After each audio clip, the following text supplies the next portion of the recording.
Hey, welcome back to Kanode Knows. This one's with Veesh. I'm so mad that I'm back in Arizona right now. I just got back from Venice. I got to see all the boys in Long Beach and experience just weather that is, I don't know, just phenomenal. And now we're back and it's 116 degrees outside and I'm avoiding the outdoors at all costs.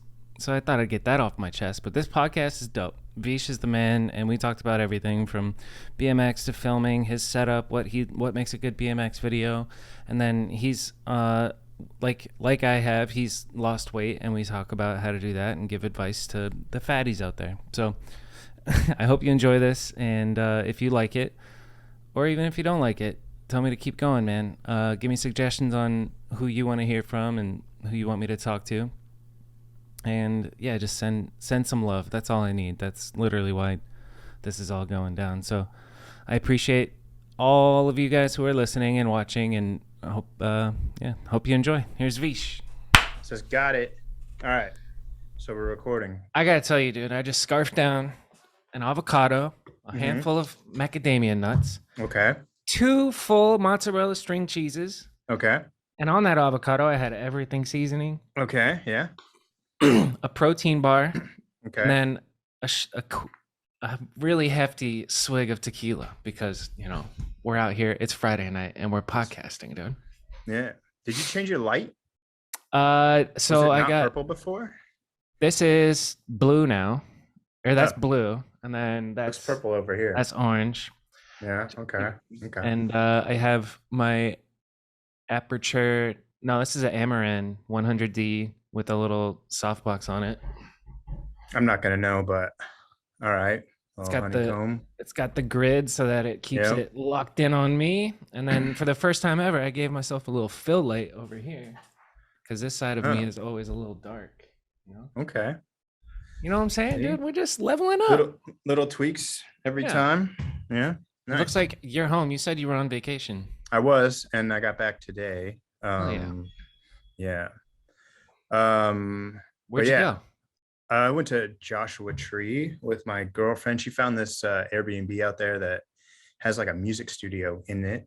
Like it's like a small, like almost like tiny home, little 1-bedroom thing with like a little kitchen, and then this big open, like almost like a warehouse that they turned into like an art thing. And there's like drum sets and recording gear. And then we went before, and then the people that own the Airbnb are like, do you want us to put out a bass and guitar and stuff? Like, and I was like, yeah, let's do that. So yeah, we recorded some stuff. When I bring it back, I have to tweak on it and kind of like see what it could turn it into. But each time we like work on something, it kind of starts to shape a little bit more of like kind of like a set.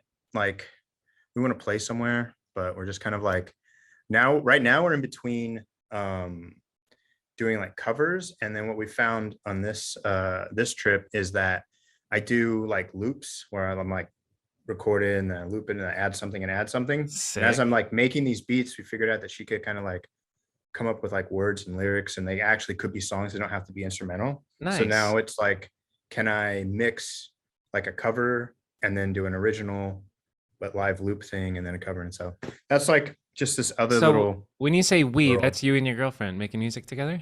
Yeah. Dude, I think pretty sure last time we talked you didn't have a girlfriend. No.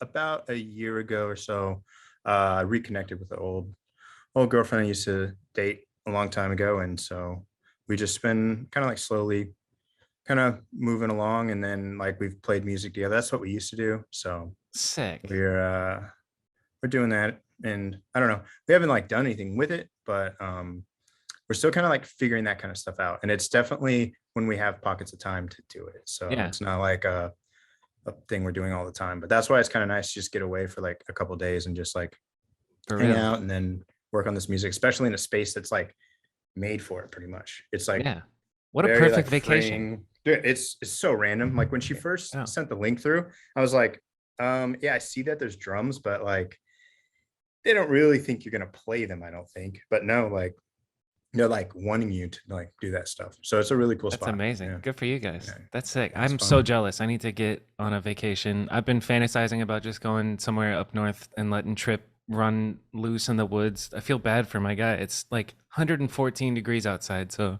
like I take him Well, out early in the morning and take him out at night, but aside from that, he's just stuck inside all day, you know? I know it wasn't necessarily prime time for us to go to the desert right now, anyways, but we didn't really go outside except for in Yeah, the evening. we in the So studio making yeah, beats, well, looping. something. We'll see what comes of it. But yeah, I know that's like a super kind of like a really random place to start off as far as like topic of conversation. But yeah, that's where I just was. We got back this morning, and then I leave tomorrow morning at like 6 in the morning to go to Colorado.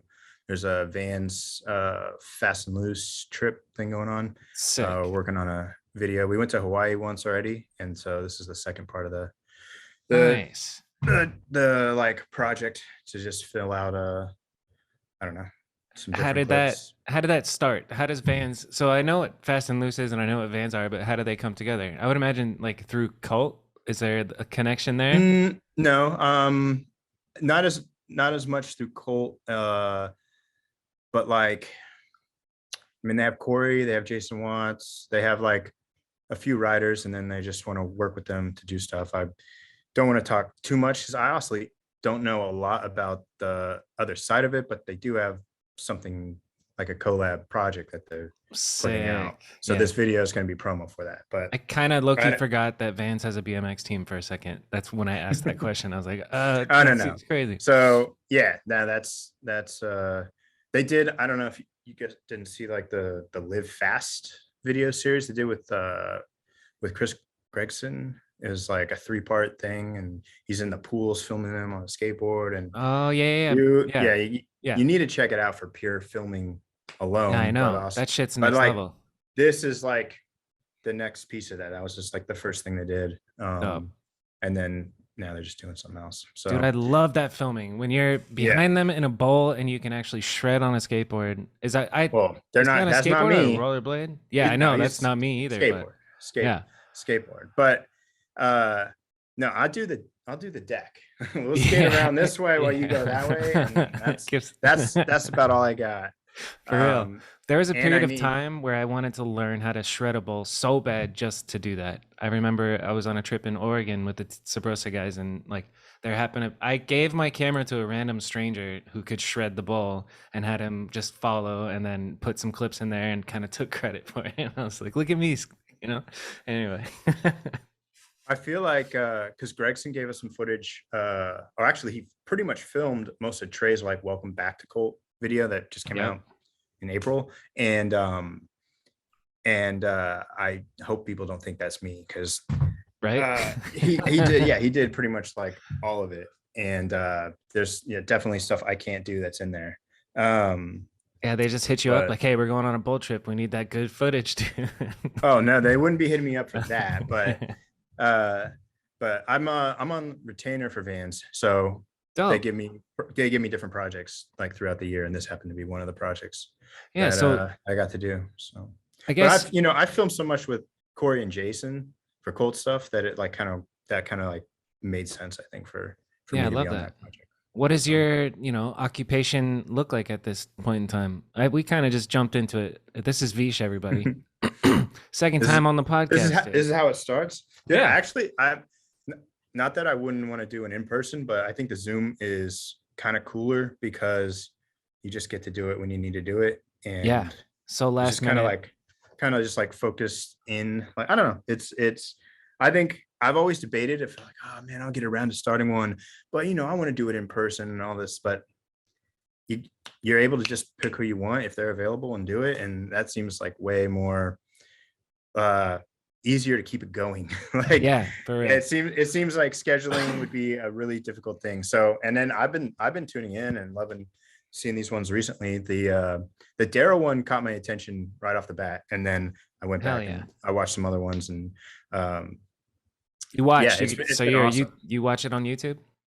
Yeah, watch it on Nice. YouTube. Yeah. It's Um, interesting to me because as a consumer, I'm always listening to podcasts. I don't really watch them. Like Spotify, I listen yeah, to the Joe Rogan one, and if there's something, depends. yeah, Like I'm clicking on yours because they're popping up in a feed, or maybe on Instagram. I see a clip. Yeah. And then I'm like, I just go to YouTube. Like it's the next easiest thing for me to access. But Spotify is where I guess a lot of podcasts I still do like click on YouTube and then I might not watch it, but Listening. Yeah. That's where I'm seeing it at. Are you a big baller? Do you have YouTube Premium like me? Well, you have to. You have to. Dude, when ads come up, I'm like confused. I'm like, nobody got time for this. No, I just like am not used to it. And I don't think it's balling. Like it literally, I could probably get rid of Spotify and just use YouTube, and you're talking like $12 a month. Like, is that really balling? Like for no ads, you could, I think if you are used to the ads, you would think every time you click on a song, you have an ad. Once you put the premium on, now you no longer have ads. So you just literally run through albums, check everything you want, find rare stuff, find live stuff, find like the music video, find like all these pieces to it where I don't think you get that much access on the Spotify or any other music platforms. And with the premium, you get to like shut your screen off. So yeah, exactly. I can just listen to the podcast. That's why I didn't even think about like Spotify or that podcast app or whatever, because I was like, what do you mean? I might be walking somewhere listening, but it's like, oh yeah, you have to have premium to kind of like get that premium, feature. Dude. Well, this video is brought to you by YouTube Premium. Damn, imagine you had ads like that. I'd be hyped. I was looking into it. So I use this app to do this podcast. I use anchor.fm, and it's pretty like very user friendly, and they're at the point where they're showing me my RPM, which is like your revenue per 1,000 plays, and I could make $10 if I record an ad that says, "Hey, everybody, use Anchor FM," and the podcast gets 1,000 plays, then I get $10. And I'm like, that's pretty cool, you know? Just can you just drop it in the middle of this? Yeah. Like you did it right now. You would have like you could take this segment and be like, yes, this is it. This is your ad. And then in the back end, when you're editing it, you'd have to split it. So like when you're uploading it to the Anchor, which distributes it to Spotify and Apple Podcasts, you have to literally break the audio clip in half and then insert the ad segment in the middle of it. And you can do as many as you want. And I think that's how the built-in ones are. And then I think eventually you can bring in like external sponsors and stuff. But I'm trying not to think about that shit. I just like I really do enjoy doing this because I get to. Yeah, I definitely wouldn't worry about that kind of stuff at the moment, because once you get more people like me hooked to tune in and listen, that stuff I think just kind of like figure itself out. Yeah, for real. I think you're definitely in a building stage, but it's going good. And you know what else I like? Well, two things just happened. One, I was thinking I'm going to turn this back on Bobby the whole time, and he's going to ask me something. I'll be like, so this real estate thing. So, and then the other thing I liked is like, sometimes I'm like, oh man, if I did this, I wouldn't want to like bore somebody with like the nitty gritty details. But yet I think even on Daryl's, there was something that was super like, you guys talked about something that was like, so like you have to film or you have to like have worked in video to even understand it. And I was like, oh yeah, I'm loving all this nerdy stuff. Who cares? Like, yeah, so what you're talking about podcasting and putting ads and this and that. I'm like, dude, we're gonna bore a lot of people, but that's all right. That's interesting to me. I bet there's more people that have no, that's not true. But there's tons of podcasts. I was about to say there's more people that have podcasts than don't, but I don't think that's true. But there's billions. My dad, my mom, they haven't done it. Oh, they're close.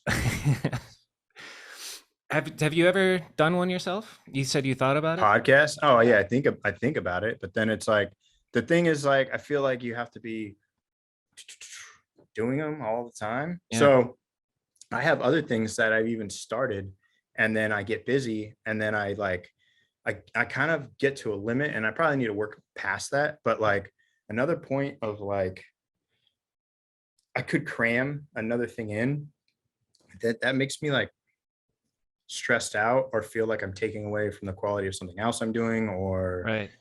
And so I just like end up like letting some stuff for myself go to the side when I have a lot of projects or other things going on. And then I just kind of just keep going. So at the moment, it's like, yes, I want to do stuff, and I might need to just like, it'll probably never open up. My schedule might never actually open up to where I'll see that time of like, oh, this is it. I might just have to do it. But at the same time, I've got projects I'm working on uh right now that I feel like need my attention more than me doing something else. Yeah. And I'm like, oh, when that's done, then I'll address it. And then there'll be a couple days, and then something else comes up, and I'm like, oh, that's No. kind of what I do to make money. So I should probably go do that. Like, Exactly. Priority uh, number one is, do the stuff that pays you, and then but on the other end of it is just like, again, I feel like if I have to learn to take on a little bit more and a little bit more, and not let like, I don't know, some like anxiety or something get to me where where I feel like I'm taking away from something else, because I won't ever do this other stuff if I don't. I have to learn to like maybe just like streamline and like prioritize my time and make some time for myself. But sometimes I get to that point and I just go, well, I'm going to be stressed. Here's what it is. It's video to video. Like if I'm like working on a video all day, it's hard to go at night and then you're work telling on the me. video. That's why music is this like back and forth thing. And I'll like do video all day and then work on music at night. But I don't do anything with the music. I just like record something, or I mean, from time Enjoy to it. time I do, but I do really enjoy it. So, but the difference is like once I figure out um or feel a little bit more confident in the music thing, I might just like record making some of that music and put that out, because it's not really like making a video.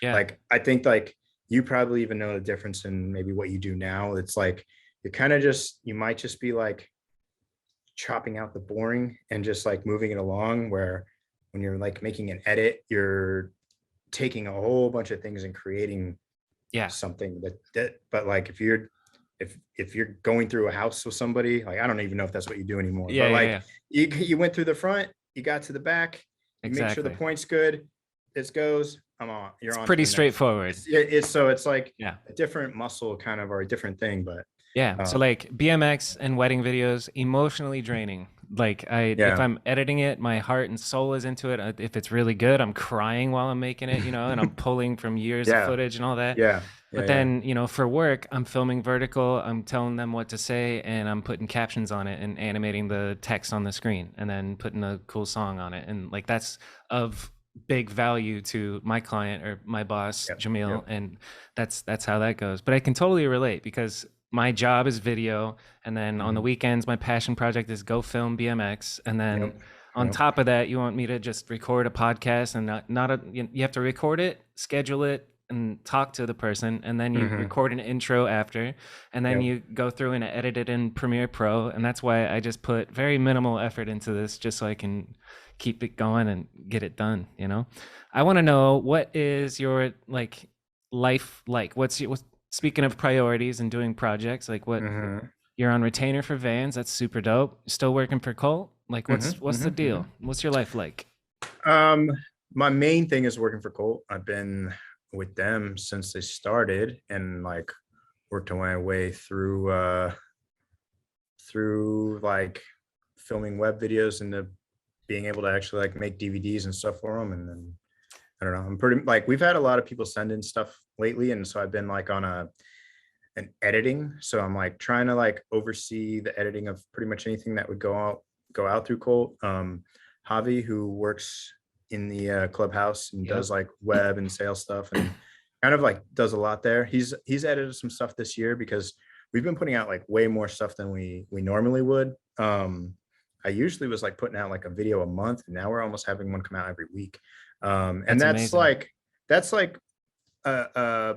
between like, we went heavy filming stuff locally when COVID hit and we weren't going anywhere, and we were just going out and filming. Some projects got finished, some others didn't. And so at the beginning of this year, I just went into like what footage I had, and was like, oh, like Pat Frayne had a video that was like close to being done, and then me and him went out and got like 4 or 5 more things, and we're like, all right, that's wrapped. And then I put that video out, and I loved that video. There's a couple other people. Thanks, dude.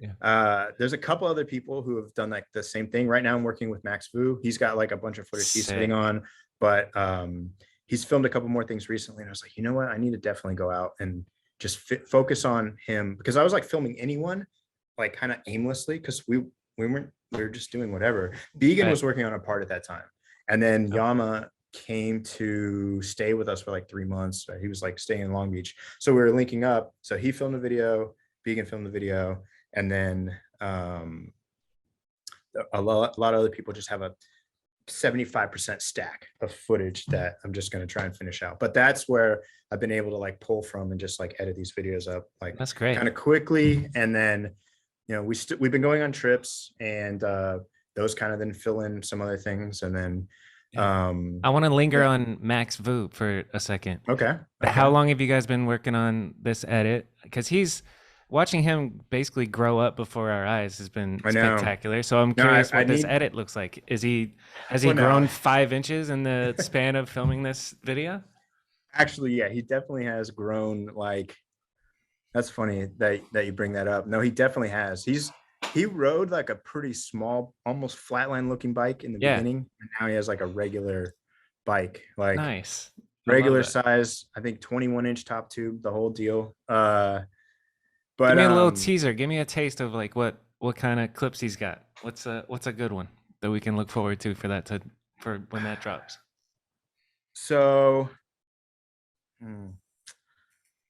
I don't know if I can give you a teaser, but I'll just state something about Max that I find interesting, especially from the cult perspective, is he's so diverse. And so that's different for me. Like when I go film with Corey, he'll like pools and parks, and he'll try and slip some like street kind of stuff that he does in there. But like Max is like, okay, we could go find this like natural, we can go ride a ditch with transition, and then also take me to the kinked rail, and I'll do something on the kinked rail. And I'm just like, oh wow, it's like, and it's like bigger. Like he's got a couple tech moves. He's found some interesting like double rail stuff that he did some grinds on and stuff too. But like he definitely like he grinded this kinked rail that's next to a fence, and it has like a drop off of it. And like if he went over into the fence, it would have been a pretty gnarly slam. And he fell pretty hard on it once, and then he got back up and just like did it. And that clip came out really good. And he just did a pretty sick one that I don't really want to say. Okay. How old is he now? It's not, do you know? He's 18 now. Nice. But, he's an adult. But yeah, no, his video is going to need to be like, is going to have to like reflect that growth, because he was literally on a 12-inch bike when he first started hanging out. That's what I'm saying. That's so interesting. Riding the park by Epic, and like, yeah, it was they definitely have to touch on that kind of stuff, because he's grown, and he handles some burly stuff, and he does some tech things, and he's like pretty calm while doing all of it. Just like, okay. He's like, you could see him focus and get it. It's cool. He's one of my favorite people to ride with and film with and stuff. So that's dope. Yeah. So we were on your current, work life. So you got a whole bunch of stuff that you're like editing for Cult, and then Van's retainer. Anything else that you're juggling? The van stuff doesn't come in too often. So like I'm doing the one video for the Fast and Loose thing, and then like there's a contest in like 2 weeks at the US Open. It's like the Waffle Cup something, is that like in or something Huntington like that, or somewhere in California, right? Yeah, on the beach. And so I go there and I'll film that. I think that I just have to like hand my footage to Foley, and I think he'll do something. I don't know. That's the we'll best. See.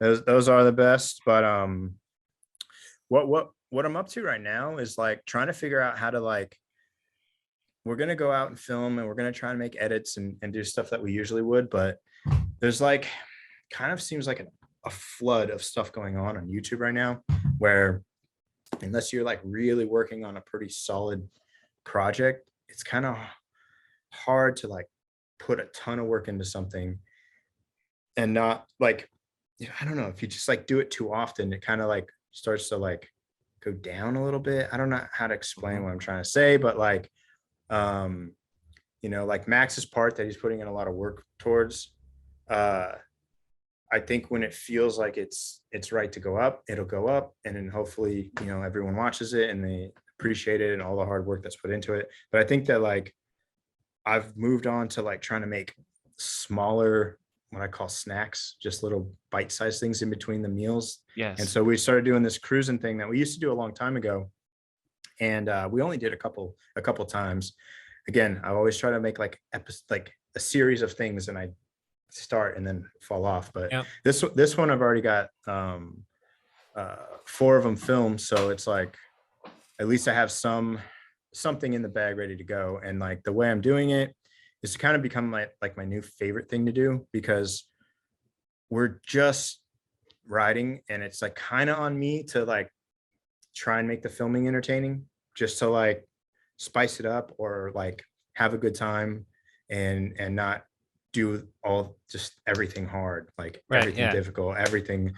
uh and so through that, I hope that like a session spawns where somebody is like, oh wait, I want to try this, and I get that clip, stow that clip away, and then just keep filming. And just like, Yes. I don't want to overdo that. I don't want to like have that be too often, but at the same time, like it does make all right, this is just a Saturday, we're going out, and we make something of it. And I don't want it to be too like vloggy, but I definitely like that I can put some funny things in it, or like someone messing up, or like even showing us like move something around that you wouldn't want to put in a regular video. Yeah. But so far the feedback has been like, yeah, this looks fun. Like some people are like, oh, I'm trying to ride after I watch it. Like that's exactly Exactly. what There's I'm a hoping huge for. But appetite for like, that.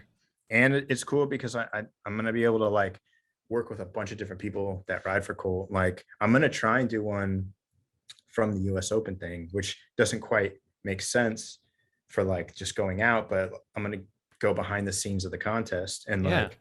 like, Trey will be in town, Hawk will be in town, a few other people, and it's like at least they'll, other than just being in the contest, they'll have something come out. Yeah. I know most people would be like, yeah, what you're talking about is a vlog, dude. We know, but it's a little different than that. It's a little different than that. You got a mind So block that you don't want to be a vlogger. Because well, no, vlogging got a I'm bad over rep. here. Yeah, but I'm over here talking like, I created this new thing, and it's like, Oh, you yeah. didn't create anything. You're just filming people and putting it out. It's a Veesh log. It's a Veesh log, No, dude. no, stop. There's a big appetite for shit like that, and that's part of building a good brand is personality on top of the writing. You can only put out like so much amazing, like there's an appetite for both. So you need to do the, Yeah, start the Star Spangled Epic video. Did you watch Honey just came out today? That shit I was did. I didn't epic. watch Honey yet. Pretty crazy. I Those know it. scenes I are know it is. phenomenal. So I go on a plane tomorrow, Hmm. and I downloaded it so I could Smart. watch it on the plane. I Yeah. literally was like, when I got home, I started editing. I had all this work to do before I left. So I like didn't like, I barely knew if I was going to be able to do this. So Nice. Yeah. we squeezed this in, and yeah, but I was like about to, and I was like, I could watch this on a plane and probably watch it a couple times. So yeah, I Yeah. downloaded it so I could see it later, which is, I did try to watch a little bit because I was very curious. I kind of Yeah. thumbed through real quick. It's like top notch writing. I want to know. I got to talk Yep. to Grant and see what went into Yep. that, because that shit was Yep. incredible. Like you open with Felix, and then you got Jordan Godwin in the middle, and close with Dan. Spoilers. No, I know that much because like I said, I thumbed through it.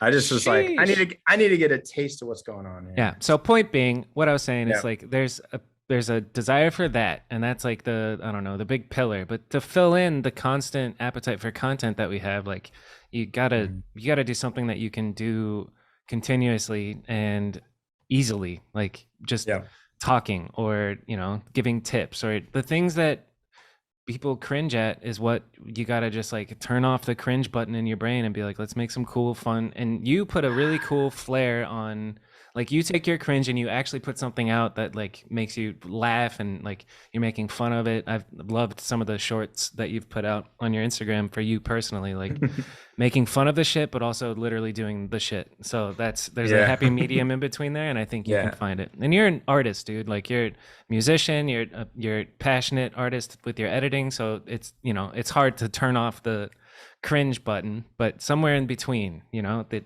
it's not, you can't be like, I'm never doing a vlog, but Yeah. No, it is definitely an in between, but I mean, I'm happy with what I'm doing, and I enjoy setting a goal for myself, because sometimes you get to somewhere with people and maybe it's hot and the spot isn't that good, so I'm like, wants to film, and you just kind of have to like start getting it to go, and then it goes, and then everybody's having a good time, and they have to kind of like level down their expectation of like, but so far it's not been a problem. Everybody's been on board with what we're trying to do. So they're in good hands with you filming it, because they know that you're not going to put out a really cringy selfie vlog, which I'm trying to get to the point where I'm like, that's not cringe. People make vlogs and it's cool and fine, but well, I think I didn't finish my point about like the personalities of a brand is what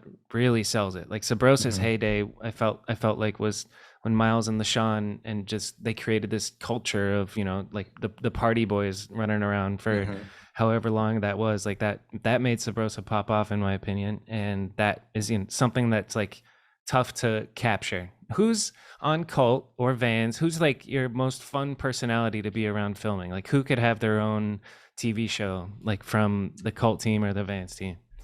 well, Jason Watts easily could be that guy. I mean, of somebody who could just do interesting, but maybe it's not like the fun party tone, but like multi-talented, hardworking, kind of interesting to watch, is Dakota for sure. Fuck Like yeah. Dakota is like he's like a pretty big inspiration to me, for like he got me into filming, like not got me into filming, but when I was starting to film, he was very helpful in like critiques, or like, hey, why do you do this, like why don't you do this at the Yeah. like at the end of a shot or something else, like just like things you don't quite think of because you're trying to like kind of grasp everything. But he's been around it, he was like studying videos, like when he watched him, he wasn't just like, this clip sick, it's Yeah. like, dang, the filming's sick, or like what are they using, and like, so he was like super influential early on. And then He's the Kobe Bryant of just BMX. He's just so just good. seeing like the dedication he has, the spot searching and knowledge, and then just creativity. He did some stuff, like we're working on a video, and he was like also kind of working on a frame promo, and he divvied up like the clips, like, oh, I'll put this here and I'll take this one for the other video. And like I remember, I think I watched it with D Hart, like at my house, and he's like, dude, what, these clips, like they're so sick. And I was just like, I know they're sick. And he thinks they're just like for the frame promo. He's like, no, like what he's doing is cool. He's just, because like if he like bonks something and then like tooth hard, so I don't know, whatever it is that Dak's gonna do, like Yeah. even what he thinks is whatever is still really interesting, because like Hell yeah. of how he looks at it and what he's capable of doing. Yeah. So but I mean, he just like redid all this stuff on his house, like woodworking stuff, and like I would say that he probably wouldn't be like, oh, I'm amazing at this, but like it's pretty interesting to see what he's capable of. Yeah. Hell of a And human being. yeah. And just holding it down and being an example of like what it should be to be a pro rider. Like he is the brand, he is Cult. And it's definitely pretty incredible to see. Like just, seeing on his story that he's out in his truck driving hundreds of miles just to look for spots to find them. And then the fact that he's like a dialed filmer as well as being like the longevity of his career from like low tech Vancouver till, still every year dropping banger ass parts. And it's just that mentality of keep going. That's like rare. It's admirable and rare, and it's a really good example for not just BMX, for anything in life. Like you get to where you think you're maybe at the top, and then you just got to be like, no, I can keep going. That might be the reason that I thought of him for this, idea of, because like it is like a work ethic or like a personality trait that he has that goes beyond that, and you can see that, like you could see how that can work in the captivation of like storytelling, even if you didn't ride and Yeah, you followed him through, like, you know even like a week of his life. At the end, it would probably be a pretty epic journey of yeah, like exploring and trying this stuff, and maybe surfing and eating good and a little bit of woodworking. Like he's pretty well rounded, but like there's a lot to pull that other people could relate to. So in like trying to create something outside of BMX with a BMXer, he would definitely be somebody. And then, like I said, Jason is just insane. Like he's a different kind of. Actually, he has the same work ethic that Dak has, but he's gonna drink and get a little bit looser. my In man. the meantime, to make it a little bit more fun. Yeah, I So love that. You know what I would want to see is, so like Cinema just dropped that back to back video and it's mhm. incredible, and you can see Dak's humility in it. Like you can see that I forget the grind, but then he drops into a nose mail and he's like thanking the boys for hanging in there with them, and it's just like the Yep. modesty and humility, and he's like, rubbing the brick, and it's just like I would watch a 3 hour video of Dakota behind the scenes mic'd up, like, and how he's hyping Yes, everybody exactly, up, and exactly. Yeah. like Yep. I've been on sessions with him, and he's just, it's rare because you can get that good, and but you're an asshole, and then nobody wants to hang out with you. But Dakota's the polar opposite of that. It's a it's a Dakota hype session video right now. I know. Well, that's not a problem. That's all right. That ain't no problem. That ain't no problem. Um, let's talk about gear. That's a hard left turn. Yeah, What gear. I have no notes for this episode because I didn't prepare. But usually I would like watch what you've been into and what you're working with. What gear do you currently have? Or At the moment, yeah.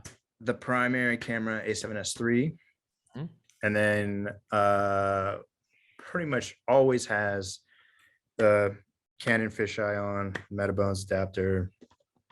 Which That's like Canon? It's like the 8 to the 8 12. to, yeah, that one, or 15, 8 to 15, something I like don't that. I don't know. I was looking into getting one, but I was like, No, yeah, they're very expensive. Yeah. yeah. That's like the most like expensive thing I have, I guess. And then I have this Sony, um it's called an X70, but it's pretty much what like you and Daryl were talking about with the Panasonic little handheld camera. Yeah. It's just Sony's version of that. Just a I got good that. I camcorder. got that back in 2016, and I went to Barcelona with it without ever using it. Like I'd like recorded something to make sure everything worked, but I didn't film a BMX clip on it.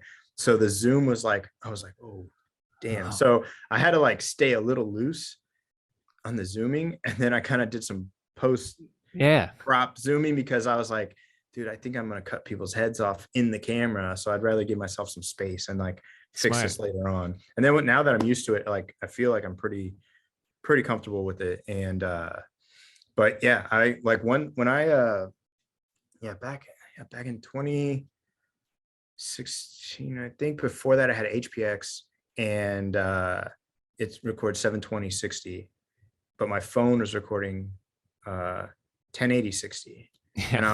I was like, I bet they make a smaller camera that I could film BMX on than this like big camera shooting 720. It's kind of Yeah. weird. So I looked into a few, and I settled on that one because when I went to the store, there weren't a lot, and that was like one of the only that had a regular like zoom rocker on it. Rocker. Yeah. It didn't have like the dad cam little ones where it goes side to side. Yeah. I know exactly This what one you're talking had about. this one Yeah. was like the actual forward and back, Yeah. and it felt like you could adjust the setting on the speed. And so a lot of my, obviously the picture quality and some image stabilization was important, but like the zoom was like the main thing. Because It if I really couldn't is. Yeah. if I couldn't control that, then that's what I need the camera for. I need it for events and like skate long lens mainly. Yep. Like Like, It's and amazing how so, important that is, because you can tell just like if you're using a prime lens on a DSLR and like just standing there, it's just so flat and boring.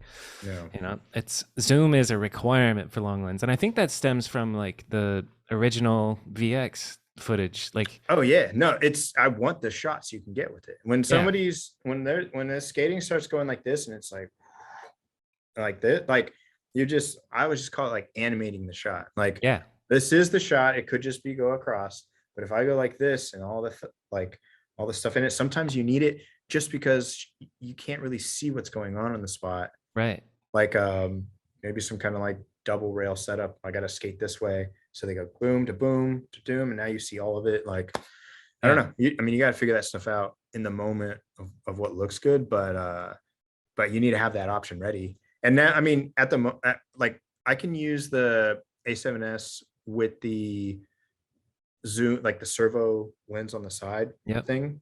But at the time, that wasn't really around. I wasn't going to be like racking right, yeah. the zoom or like I was so now that I have that, I still kind of trade off. But sometimes I'll just go full A7S the whole day and switch lenses and everything just to stay on the one Keep it camera. simple and have, unless So there's like a banger going on, and then okay, it's time to bust out two cameras. yeah, or I feel unreliable with the A7S because I'm not eye piecing it. I'm just like looking like this. So Yeah, just has to come at the right time. The other day I had to shoot two longs with zoom, and so I gave the camera to someone else, the regular one, and I had to use the rocker on the lens. yeah, But because I don't trust myself. I barely trust myself with it. yeah. So How do you I'm not feel gonna about give it to like? someone else. So I've been recently talking a lot of shit on cages because it's just I'm a minimalist. I just want to hold the camera and use the camera. Yeah. But you know, on at the same time, I know the benefit of it. What's like when you're filming fisheye a skate line? Do you have a cage on your camera with a handle and an Yeah. external monitor? What monitor? No external monitor. Just I have the handle, and then the mic sits on the handle, and then there's a spot for a light if I need to put a light. Um, but like But you have the cage on the camera. yeah, yeah, yeah, Nice. Yeah. yeah. I typically always have it on there, and actually, the handle points back this way, like over the Mm. body, and Yeah. so I flip out the screen and I'll hold the camera like under from the bottom of the cage, like set it on my hand, and then I'll put the handle into my chest, and I'll hold it all like steady like that. Huh. Yeah. So I actually use the cage, and the cage gives like handles on the side too, Right. like Yeah. because it doesn't sit around the top of the body, so you can just like hold it. I can hold it like one handed from the side, or Right. we'll hold it handle from the top, but I usually would only hold the handle for like a fisheye rolling shot. Yeah. Otherwise, I'm gonna kind of hold it square. But like again, I can just like I don't know. Somehow I just get the whole thing to kind of like work with the cage on it. I just took the cage off the camera because I didn't need it. I just wanted to kind of have it more like you're saying, just the camera Yeah. for these past couple days, and like uh I like it better with the with the handle on it. It is bulky. I don't like that part, but Yeah. the way that I can like move it around and stuff, I like that a lot The better. thing, because I'm trying to squeeze so much gear into one backpack, and then Mhm. now adding this cage and handle and all this shit, and then if I get to somewhere and my client's like, "Hey, let's film this right now," I'll be like, "Hold on, give me 20 minutes to But construct this cage," you know? okay, well, maybe your cage is more elaborate than my cage. My cage That's is pretty a straightforward too. circle. It's a circle. It stays Yeah. on there. It doesn't come off. It just stays Yeah. on it. But But you got in to your add the accessories. in your world, it would be a different like a different thing. But yeah, my stuff has to be accessible. Like um my bag, I have more space in my bag than I need, but like I keep everything built out because we're riding around. Boom, boom, boom. Oh, spot. Oh, security. Oh, he just went in the back. All right, we have a shot.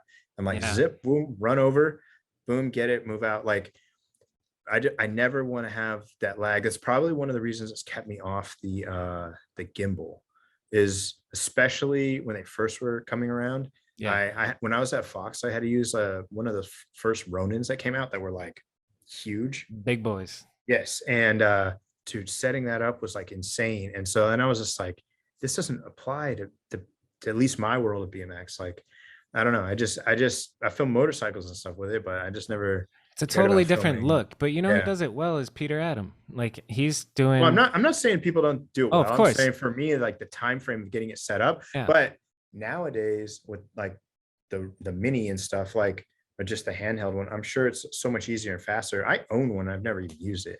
Never even Yeah. turned it on. It's just It would sitting be there. such a new thing to learn to be able to like, because you have a sense when you're using a fisheye of like if I'm holding it in my hand, like I know what's Yeah. in the shot. But if Yeah. it's on a gimbal and it's like upside down and reversed, it's like, man, I'm really guessing, you know? And lag and like you're like turn and then it goes and Yeah, like I don't know. exactly. Yeah. I think It's it a I think totally it different has thing. I think it has its place for lots of stuff. Um and I would love to like shoot something that would be really hard to shoot with anything else, you know. I Yeah. have to like run across grass or like go up different Yeah. elevations or something. Or pretend you're skating in a pool and just sprint, Just sprint with the run Ronin. around. The visual of Christian Regal chasing Chad Curley in one of those epic videos that they did, just chasing with the red on the huge ass gimbal, dude. Dude, I'll never I forget it. I know.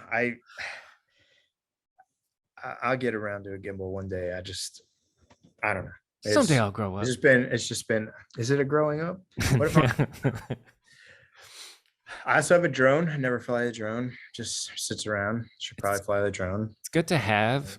It's like when you don't have it, you're like, man, I wish I had a drone. And then you get a drone and you're like, well, I'm not using That's it what that happened. much. Yeah. I got it. And yeah. Which one did you get? Mini 2. Nice.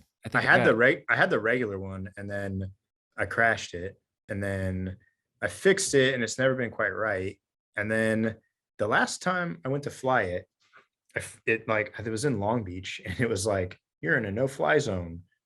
And I went, oh, and then I put it in my bag and it doesn't want me to fly it, so I just won't fly it. I've had that happen to me too, like in like clutch moments, like, hey Bobby, we need to get a group photo, send the drone up. And then I'm like, sorry boss, I can't. The airport won't let me. It's so weird how it's just built in. Yeah. How's it feel to have a girlfriend for a year now? I just went through a breakup 2 months ago. Dude, I heard you say that and I was like, oh man, the last time I talked to you, you were talking about how things are going in your life. So hope you're all right, bud. Yeah, I was doing okay. Deeply in love. There's a part of the Louis C.K. show where he's talking to an old man about love. Louis says, yeah, love is when you're holding hands and smiling and everything's great. And the old man says, no, love is the pain you feel when they're gone and it's over. Oh. And I'm like, yeah, that it's been a painful couple of months, but it's like, it's my doing. I ended it, but just feeling those feelings is like part of being a human, you know? So, and I've been channeling the fuck out of it into I've been working out literally every single day. Went to a yoga class. I was so shook, like, cause her thing was yoga. So I'm like, okay. Which studio is she not going to be at? And then just let's hope. And then I went through and it kicked my ass. That was your first time doing yoga? First time doing yoga since the breakup. She was a yoga teacher and I was helping her help her film her course, and she released a course, I heard, and yeah, I think she's doing well. So that makes me happy, but I don't think we don't have to talk about breakups and relationships on the filming. You've never been in a relationship? You never been through a breakup? No, I've been through a breakup and I'm in a relationship at the moment, but I didn't know that that's where we'd be going. There's no rules. Started with avocado, now we're at breakup. Yeah. And what it did start with was just I mean, I don't know what you're doing diet wise, but definitely the last time we did this, it was I feel like it was in the middle of a keto phase. Yeah. You're looking good. How's your weight loss journey going? It's slower, but it's like more steady and like consistent in what I'm doing. So I'll go through stints where I'm like really focused on it, but for the most part, intermittent fasting is like the main thing. I was eating at 2. It kind of moved to 1 recently, but still like Yeah. There's no craving in the morning. There's no that it just kind of happens. So it's not. It's normal now. I've gotten it to be normalized, and I'm pretty cautious of what I'm eating carb wise. I don't eat like high fats like a keto diet kind of like recommends, but I am pretty cautious of my carbs. And I keep going through stints of like riding a lot, and then I get hurt or I get busy and I just don't. So I need to like get the exercise portion kind of like a little more fine tuned. But usually when I do better, like especially if I'm riding a bunch, the eating is easier because I'll really enjoy the riding, and I'm like, no, it's a reflection of the eating. So then Yeah. I'm just like I'm like, oh, that was fun. All right, yeah, I don't need. It's like I almost feel like, "Ah, I don't need any of this like, I don't know, indulgent food or anything like that." So, Yeah. but How yeah, I'm trying to remember, how big were you at your heaviest, and where are you at now? I was I got on a scale once, and this is like I didn't really weigh myself when I decided that I was really going to get into it, but I remember being like 250. Um, and I I'm 199, 200. Nice, dude. It just keeps teetering. So some Yeah. days I'm like, I'm under 200, and other days I'm like 202. Yeah, still round down. Round down. No. But I have to like I even even though like I can't seem to keep dipping down, it's just gonna get harder and harder as I like wean off, because when I had a lot, it just kind of started to It just melt, you falls know? off, yeah, and then you can So plateau real easily, you know? yeah. So, but I think that like again, I think the exercise is super important. And that's like a big part that I'm missing in my life right now. But the diet is pretty on point. That's dope. And I don't know. I go So on what's trips. When I go on trips too, it kind of throws it off. And I'm about to go on a trip tomorrow. So who 100%. knows? Yeah, Who knows what's gonna happen? travel's so tough because like you're looking for a healthy snack and literally it's only just like raw almonds that you can eat that's in, there's Oh, Snickers everywhere and all this no, no, no. beautiful But stuff, it's but not even just that hard. no. It's not that hard anymore. I actually was in a 7-Eleven like buying just like a Gatorade or something, and I like looked at the all the stuff that was there, and I would like in the days when I was living in Long Beach and 7-Eleven was on the corner and I could skate over there, it was like I might be fine all day long. You still there? Yeah. All right. I might be sorry. Something came Yeah. through on my computer and I just went, whoa. Um, I might be fine all day long. And then at night, I'm like weak, or when I'm editing, I feel like I need some kind of like reward, or like even if it's going good or going bad, it's like, Yeah. and I would just end up at 7-Eleven going, I was Give me like, all the shit. I'm like, wow, I don't even do that anymore at all, let alone have a craving to do that. And of course, Yeah. from time to time, that stuff comes along. But like, I was like, all right, even regardless of my like weight loss, I should just like realize that I've come a far way from that. Like, because Yeah. that was a bad habit. That was a really Yeah. gnarly one. What would you say to So, somebody who's like at their lowest, like at their biggest? Because I just posted my before picture where I was literally at my lowest. I was drinking all the time. What there's wait, what were you at? I was Like up to weight wise? 280, and 280? yeah, Wow. now I'm Dang. 210.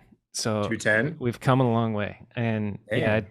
just posted on the gram my before picture. I was like, that was the moment when I took that picture that I was like, okay, let's do something. And that was, Yeah. 3 or 4 years ago now. And it's just a long, consistent process. And I have a friend who's very fat and miserable, and like Mm, he can't get himself to take the right steps or start at all. And it's just like, what can I say? yeah. And it's like I kind of feel like there's nothing you can say. You have to have that. What I end up telling him is just like, when the moment happens, you like stick with it and go for it. Like Yeah. you'll know when you The have your lowest moment. the problem is it's not so aha or like life changing to the point where you can just do it forever. Because if that was the case, I probably would have lost all this weight throughout these like 2.5 years that I've been doing this now, I think. Like, um, because even though I can figure out that this is bad and I should do this and I'll feel good, I'm always slipping back and then regaining. So it's like still gonna be this thing. But when I can hone in on that good feeling, like it takes about a week for me to notice this, like, why do I feel like just better about everything? Like Yeah. my joints are good. Um, a thing that sounds like a problem, like, hey, we got to go do this.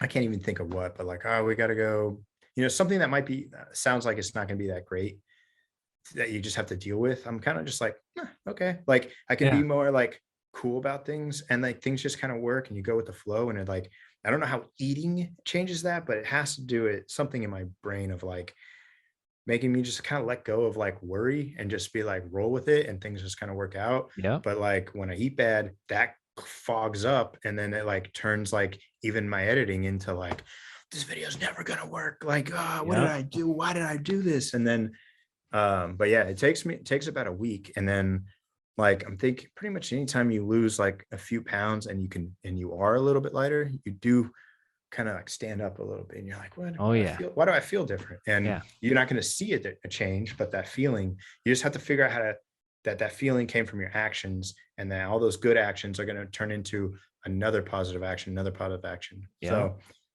yeah, it's definitely a journey. And I got to do like probably another 20 pounds to like really feel like I'm in the ballpark of what I want to do. But I mean, I was 50 pounds heavier. Yeah. So that's a Fuck yeah, dude. dude. What's crazy for me is I didn't even have some moment where I went, oh, I got to do this. I got sick and like didn't eat for 3 days. And before that, I had my friend tried to get me into the keto diet. And so I was doing it for a while and I would feel that process of like getting into ketosis where there's like something different going on. And Yeah. you're like, okay, feels kind of crazy. And I liked it. So because I had done that and I knew what that felt like, I, uh, I got sick and I didn't eat for 3 days. And then I started feeling better. And I just didn't want to eat fast food or like the go-to very carb heavy stuff. I was like, I feel like I'm like getting into the ketosis thing. And I was like, let Yeah. me just keep this going because I Fuck yeah. like how I feel. And that random time of getting sick is the point where I started to just like, okay. And I started looking up all this stuff online and I started like figuring out how to do this for myself because the first time I just did whatever he said and I didn't grasp how How it like works. Yeah. how you're like switching your like energy source from to stored energy and burning off the stored energy. And you need to keep the carbs at a limit so that you don't go back over. And like it's Yep. like, oh, okay, I'm starting to get this. And so I did a lot more research and figured it out. And then it felt like I got into that. And so then I was just like, it was like became a hobby Yeah. to Fuck be yeah. doing that. And then I see how it affects me and I just kind of integrate it into my life. The So compound effect. I was getting obsessed. I was watching YouTube videos about how insulin affects your mhm. like your fat storage and energy levels, and then your gut microbiome is more impactful in your mood than your brain is. So like, Mm. if you're eating well and you've like, they always say to do the like if you're gonna do a podcast, you're sharpest when you're hungry. So like if you fast for 16 hours and then we did a podcast, like we're gonna be quick and in tune, and Oh. it's magical. So I don't know. The advice is for the homie, you can do it if you want to. You just gotta decide and then learn. The more you learn, the more easy it becomes, and you start viewing Yeah, sugar and shit when differently. you understand it and start to realize the effects of how these things work, it's not any different than knowing like grinding the ledge and it's not going, but I'll put some wax. And so like you apply the right things you need to, and then things start Yeah, working better for you. exactly. Um, but And you then your wouldn't, riding gets better. Like, you lose yeah. some weight, and then all of a sudden you can move that bike around a little bit better and get Veesh I, clips all over the internet. I mean, I'm riding more now than I had in a long, long time. And I thought I just like didn't want to do it. I didn't realize I'm fighting against myself, like Yeah, my own ability because of like my weight and health and where I was. Like yeah, I was like, nah, it's just hard to smith this ledge. And then all of a sudden I'm like doing the diet and like I would start to use riding as exercise and go, I'm just gonna pump around the park today. And I'm gonna pump as much as I can to feel like I have some cardio going or something. And Yeah. the next thing I know, I'm like manualing everything. And then I'm like jumping stuff. And then I took my pegs off. And now I'm like learning pedal grinds. And like I've done a bunch of like bike control stuff that I didn't have back before when I rode like 4 pegs and just grinded like a ledge. So I was like, all right, actually I'm progressing even though I thought I was just messing around. So Fantastic. it's been really fun just like switching things up. I think And I'm gonna steal that because I have this pressure in my head that I gotta finish my DVD part, and I'm like, can't do this. I'm so scared. But wait, if I just go, how far off are you on the DVD part? I'm 75% done with the part, but I don't nice. I can't seem to get the 25% done. I Like have a minute and a half of footage, and I need to double that. So I think I got like 2, but I need a 30 more of hell yeah. Like I don't know. This is where I have to do the tricks that I've been waiting to do, like the like scaring me a Yep. little bit more. But yeah, I'm either like getting hurt or not learning, not riding at the place I need to ride to do Yep. the tricks. So Exactly. um I'm blaming the shit on summertime. Like it back in. I mean, there's always an excuse. that's why you got to bust the lights out. Yeah, exactly. But I want to go. I've been literally going to bed at 8 o'clock and waking up at 5:30 or 6, going to work out, hitting the sauna and the cold plunge, and then starting my work day. Like I'm you're like full blown adulting. yeah. No, that's the hustler. Like probably people I look up to do those stuff, or who do a lot of things I like to do, have some kind of routine like that. That's a little beyond where I'm at. But I do know that that early morning is really important.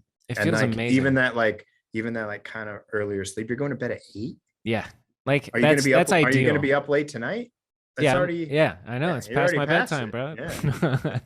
Yeah. After we finish this, I'll pop a melatonin, which I know is bad. I think I'm dependent on melatonin, and I Mhm. take a edible, and it puts me in the sleep mode. And then, yeah, it's not all the time that I go to bed at 8. I'm usually asleep by like 9:30. But I don't know. I just switched all of a sudden. I used to stay up until whenever, but It's your lifestyle, bro. Look at you. this, Look at everything in front of you right now. This yeah, is we're looking good. Yeah, it all says that you're you're there's some 4 in the science. morning, hit the Oh, you gym, can't read the sign. It says hustle and grind, bro. ice bath.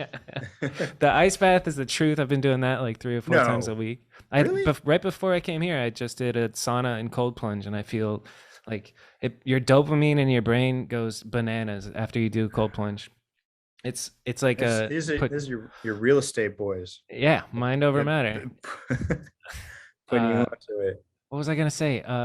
But there's some science to getting in the sun early in the morning, like because vitamin D is like a hormone, so it helps your overall. I can't fucking. I think as Andrew Huberman just talked about it on Rogan's podcast, and he's a super nerd, and he was breaking down how Mhm. just getting sunlight in the morning helps your mood, your testosterone, your like health levels, all that shit. And I was like, I had been doing it without thinking about it. I just like Mhm. getting in the sun in the morning, and that there's like an hour of kind of free time that I play catch with Trip out front of my apartment, and it's just like wholesome shit like that I've added in. Yeah. Anyway, life's good, man. Life's very good. Well, I'm glad it's good. Yeah. I'm enjoying it myself too. So There's a couple of very scary things that I gotta try and push through, and that's what I'm gonna do. I'm gonna interview BMX riders, get into their mhm. head. What are you thinking before you do the world's biggest feeble like Trent? And then Yeah. I'll just take a little bit of that, and then I'll try my big half cab that I want to do. I have a list, Ooh. so it's yeah, and it's also just being comfortable and riding consistently. Like Troy Blair, for example, he Mhm. started doing his catalyst was he's like so he started doing captioning for Instagram videos for a guy named Chris Van Fillet, and he's a big wrestling podcast, and like Okay. talking videos are going viral because of his animated text on it and the subject matter, obviously. Mhm. But that became his job, and then he was like, "I'm gonna do it for myself." So he did 18 days in a row of trying to bunny hop on the first bunny hop or trying to bar on the first bunny hop of the day and just making a little meme edit out of it. So he did it. I need that just in general. Right? So he did that shit 18 days in a row, and then all of a sudden he's got his BMX boner back. You know, like but last time we went out, he did a very cool trick down a very scary hubba, and I was like, dude, this Troy is back, baby. Nice. It's fucking awesome. Nice. Oh man. So yeah, I need to prioritize me on my bike more. I ride my bike around the neighborhood all the time, but what you said about pumping bowls, that's a really good idea. Just spend a little bit of time at the skate park every day or every other day, and I think that'll be chilling. That's exciting that you have 75% of a part done. I was gonna ask, like, I think it's close, but my birthday is actually only a couple weeks away, and I want it done by then, but it's not gonna happen. So we'll head for the end of the year. That is just keep on pushing deadlines. Maybe little Christmas present to myself, just drop it. Hell yeah. Dude, speaking of pushing deadlines, I talked to Matt Miller yesterday. Chocolate Truck 2. It started in 2014 and then just got released. They might have pushed some deadlines. But speaking of the Max Vu, like growing up on camera, like each section, you can see each rider grow. Like it's I haven't seen it yet. Watch it. Yeah, it's phenomenal. It's just the perfect East Coast street riding, like carrying the torch for that style of riding so well. And I've never really like sat down and talked to him. He's a fucking awesome guy. I've hung out with him once in Puerto Rico, of all places. Sick. He flew in the day I was flying out, and we hung out for a bit at this like DIY thing, and then I left, and that was it. But he was super cool. That's dope. Yeah. What else should we talk about, dude? Just to recap, what was your advice to the dude who needs to lose weight or wants to lose weight? That was your homie. Did I just say your friend? It was my friend. Well, I mean, do you have any advice? I mean, like, nobody should be ashamed for how they are. True. But you can feel like improvements if you try, and if you can figure out how to get something done for at least a week, you'll probably be able to figure out how to keep that going, because it's gonna take dedication in the beginning more than it is later on. Like, once you start to figure it out for yourself and you feel like the rewards and you start to understand what's going on with it, you'll be able to like hone in on the improvement. But in the beginning, you feel like you're taking something away. Like, I need the sugar, I need this thing I'm used to. Okay, today's too stressful. I just need like whatever. I mean, that's for me, that's kind of how it went. It went like, if it's something's overwhelming, I mean, it's reward when it's good and reward when it's bad. And I had to figure out that the real reward was eating macadamia nuts and avocado and eggs and stuff, and not like burgers and fries and pizza and it's surprisingly filling. Like when you do it right. Yeah. The deceiving part is you eat carbs and then you're hungrier like an hour later, you know? But when I was like cooking up steak and broccoli, I was like, this is what I would go spend a bunch of money on. Obviously, I'm not as good as a chef as you're going to pay for the restaurant, but it's like, you save a meal like that for the special occasion, and I'm having it a few times a week. Like, it's like, wait, you can just make good food. Like, what am I doing? Like, for real. Stop just like eating that way. I also don't mind putting the like cheeseburger on a salad. Like, I don't mind like that kind of stuff, because like, you guys have In-N-Out. Yeah, you have In-N-Out. Yeah. You get a protein style. You pull up to In-N-Out, you get a protein style, or even without the lettuce. Sometimes I've just hit the burger and patty cheese thing, and just eat it with a knife and fork. I've been like, I'm good with that. And like, that was lunch, where it used to be like this much stuff. Now it's just that, and you can like feel it start to work as nutrients instead of like some big thing you just scarfed and now you're holding a bunch of exactly. So somehow we full on went to the food weight loss Yeah. world, but what is well, that can wrap up the food and weight loss. I hope that he's listening and gets inspired. What does the future look like for Veesh? You've been in the BMX game for a long time. What is what's your long-term goals? What is your life all going right. to look like? All right, I'm gonna tell you some stuff, right? No, Mm-hmm. I'm telling you because I feel like you're gonna understand what I'm talking about and maybe relate to it a little bit. Um, I'm still about BMX. I'm loving doing this stuff with BMX, but I have this new idea. I'm trying to get in as the stand-up comedian filmer. Tight. You know what I'm saying? Yeah. Fuck yeah. So Like I'm hearing Mark Norman go, yeah, I gotta fucking hire a filmer. Gotta do this. Is he gonna give me the footage? You're gonna do that? And then like, and then I'm like, wait, you do need a filmer. Who else needs a filmer? And out here in LA, it might be a little more saturated than when he's going to like Kansas or something and just needing somebody. But at the same time, I'm gonna try to get my foot in the door with some like flow comics, if you would call them that. Yeah. And then I'm gonna see if what I produce has any value to them. And then I'm not probably gonna make any money from them. But if I can get to the Mark Normans and Chris DiStefano's, the homeless pimp. Do you know who the homeless pimp is? I don't know. The homeless pimp. A homeless pimp. He's on Instagram. No, Chris DiStefano is another name I was thinking of too. That's whose filmer. Chris DiStefano's filmer is homeless pimp.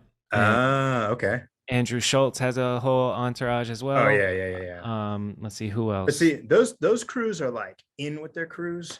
So like the people that I kind of watch a lot is like Nate Bargatze, obviously him. Mark Norman and Joe Liss and Sam Morrell and love them all. Stavros is just coming out of nowhere, like just he popped off firing stuff off. Yeah. Did you ever listen to what he was doing podcast wise before that? I never listened to his podcast. No. Okay. Well, we're not going to talk about that. Why? It's gnarly. And then but no, Stavros is sick. And then dude, you know who I hated and now love? Shane Gillis. Like nice. Why'd you hate him? Because of the like they're like because of the SNL shit. But hang on, they say cast member from SNL fired. I'm like, who cares if he's going to be on SNL? Who cares? Like, there's no like way they picked some talented, really funny guy. So forever, I didn't listen to him, and then finally, I was like, all right, what's this about? I'm like, oh my god, this dude's the funniest. What was I doing? He's fucking hilarious. He should have never been on SNL. Like exactly. It was the best thing that ever happened to him to get canceled. It's crazy. So, and that whole culture of canceling people for like they went and hunted down an old podcast that had like 100 plays on it. But he's hilarious because he goes, pick any of them, pick any podcast. You're gonna cancel me over any of them. Like, so what? The one thing now you think I hate Asian people? Like you pick any of them. It's amazing. He's like, they're jokes, man. Like, yeah. So you watched his latest comedy special on YouTube? Mm-hmm. Where he's talking about Fox News dads, and I was like, dude, I don't pointed at the crowd like, you guys all got Fox News dads, dude. No, I got a Fox News dad. I walk in the house, I go, oh my goodness, all right, gotta go. You got a Fox News dad, Veesh? You all got Fox News dads. Don't single me out. What is this? What are you talking about? You said we all. He's right. He's right, man. He's right. He is right. Because you don't want to MSNBC. This is part of his joke too. He's like, you don't want to MSNBC. Dad. Yeah. Yeah.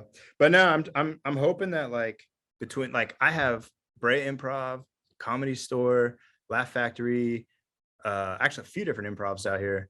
Like I'm hoping that I can just like start to network around and film them and have to do the thing you said that Troy's doing with putting words on screens and all this stuff. But like you were saying, even in like Trent's thing is like, you have to provide value for somebody and then that has to be worth something for them and for yourself and figure that out. So, but that's kind of like where I want to go with it, just because I just like love, I see the similarities between writing and that, because they're they're like, even I was going to bring this up earlier. when we're talking about different kinds of content that need to come out to kind of like sustain. And Mark Norman seems to be the guy I go to all the time, but as far as like a reference, but he's like putting Q&A up to not burn out his material. Yes.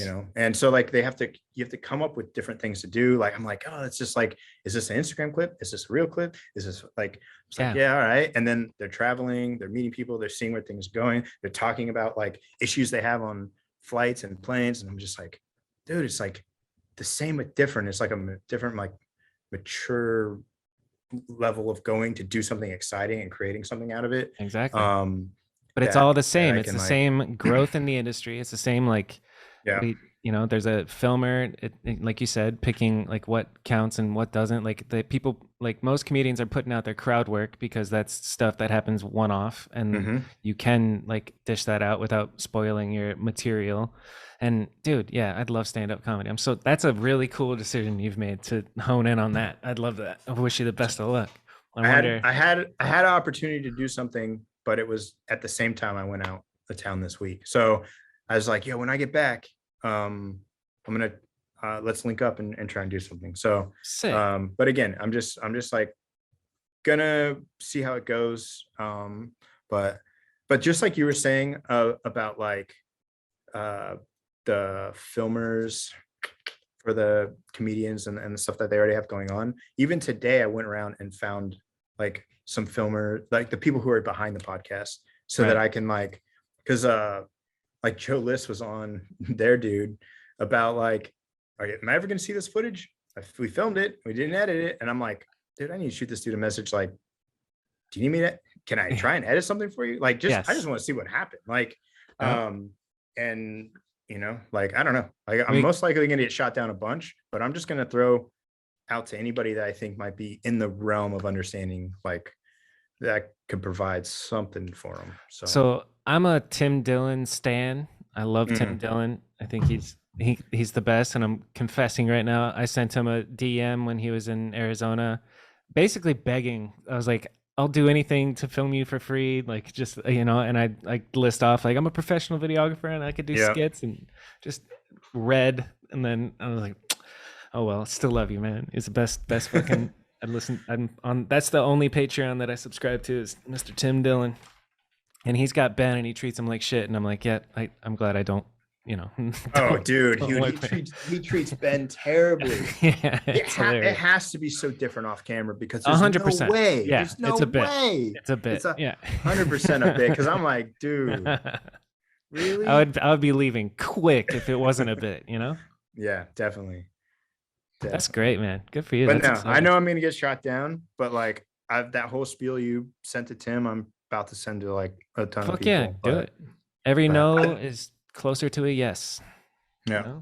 Yeah, because right now is a never. So I gotta put it out there somehow. So well, I don't know what else. I'm not trying to control the it's over, man. Pod, but yeah, it feels like I gotta get going. So that's good. Thanks for doing this. We'll do a part 3, man. We'll maybe actually talk about filming the next time and not just like diets and comedy shows. You'll be surprised if you listen. We talked about everything, and it was a treat. It was a treat having you, man. Always a treat.